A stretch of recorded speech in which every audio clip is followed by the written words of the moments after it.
بسم الله الرحمن الرحيم الرجال قوامون على النساء وقال تعالى ولا تتمنوا ما فضل الله بعضكم على بعض وقال تعالى أخروهن من حيث أمركم الله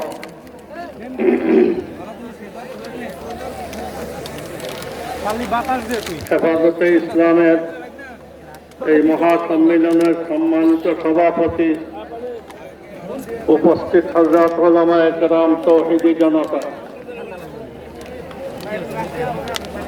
মহিলা পুরুষ সবাই সৃষ্টিকর্তা আল্লাহ তাআলা।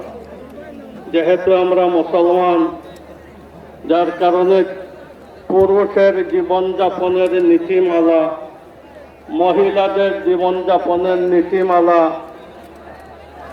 আল্লাহ যেটা করে দিয়েছেন, আমাদের সৃষ্টিকর্তা যেটা ঠিক করেছেন, এইটার উপরেই আমাদের চলা দরকার।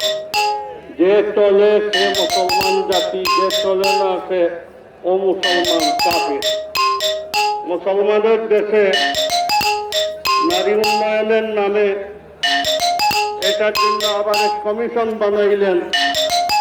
অসভ্য বেশ্য নারীদেরকে বাছাই করলেন কেমনে? এই দেশে কোনো সভ্য নারী নেই, এই দেশে কোনো আপনার ভালো ব্রেনওয়ালা কোনো নারী নেই। বাজারি অসভ্য কয়েকটা নারী দিয়ে এই দেশের সভ্য নারীদের চলাফেরার জন্য সুপারিশ পেশ করছে। আমাদের প্রস্তাব, এটা মুসলমানদের দেশ, এটা কোনো খ্রিস্টানের দেশ নয়, হিন্দুর দেশ নয়। যার কারণে এমন কোন নীতিমালা যেটা নারীদের স্রষ্টাকর্তার বানাই দেওয়া নীতিমালার বিপরীত, এটা কখনো কেউ, যে কোনো সরকারের কোনো অধিকার নাই এটার বিরোধিতা করা।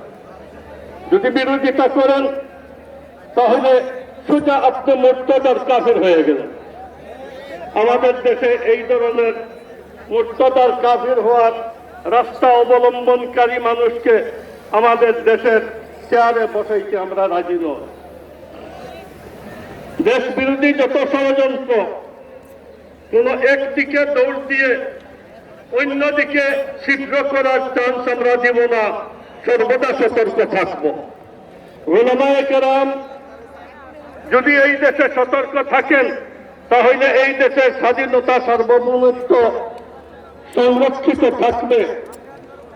আমরা কোন ধরনের বিদেশি ষড়যন্ত্র, আমরা আওয়ামী লীগের প্রত্যাবর্তন, আমরা ইন্ডিয়ার হিন্দুদের আধিপত্য, কোন খ্রিস্টানের আধিপত্য আমাদের দেশে দেখতে চাই না। এই দেশের বাসিন্দারা তার দেশে তার মযহব মিল্লাতকে সংরক্ষণ করে, তার দেশের স্বাধীনতা, সার্বভৌমত্বকে সংরক্ষণ করে রাখতে চায়। তার বিরুদ্ধে যে কোনো জিনিস হবে, যে কোনো ধরনের আপনার দেশের স্বাধীনতার বিরুদ্ধে হোক, আমাদের ধর্মের বিরুদ্ধে হোক, আমরা কে উপদেষ্টা, কে প্রশাসনের কোন পর্যায়ে আছে এর কোনো তোয়াক্কা করব না। আমরা তাদেরকে ফিনিশ করে দিব, বিশ্বাস করে দিব এই দেশের পাবলিককে নিয়ে। আল্লাহ তাআলা সবাইকে তৌফিক দান করুন।